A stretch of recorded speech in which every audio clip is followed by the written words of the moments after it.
গুলিবিদ্ধ কিশোরকে রিকশায় তুলতে গিয়ে দেখেন এ তো তারই ছেলে জনাব আমিনুল ইসলাম।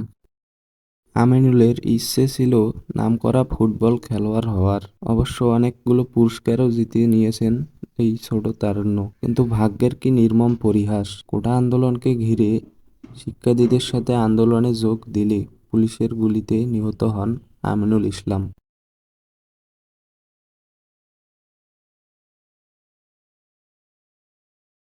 ছেলে ঘুমাচ্ছিল, তখন বাসা থেকে ব্যাটারি চালিত রিকশা নিয়ে বের হয়েছিলেন ওবায়দুল ইসলাম। রাজধানীর শনির আখড়ায় যাওয়ার পথে সংঘাত দেখেই নেমে যান তার রিকশার যাত্রীরা। তারপর কাজলা এলাকার অনাবিল হাসপাতালের সামনে যান তিনি। একটু পর দুই ব্যক্তি এসে বলেন এক কিশোরের গুলি লেগেছে, তাকে হাসপাতালে নিতে হবে। ওবায়দুল দেখতে পান সেই কিশোর আর কেউ নয়, তার ছেলে আমিনুল ইসলাম আমিন। এই ঘটনা গত 21 জুলাইয়ের।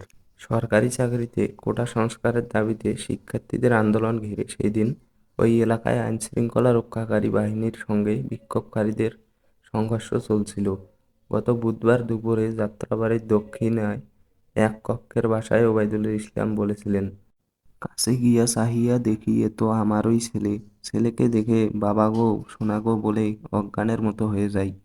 পরে আরেক সিএনজি করে ছেলেকে ঢাকা মেডিকেল কলেজ হাসপাতালে নিয়ে যাই। 5 মিনিট পরেই ডাক্তার জানায় আমার ছেলে আর নেই।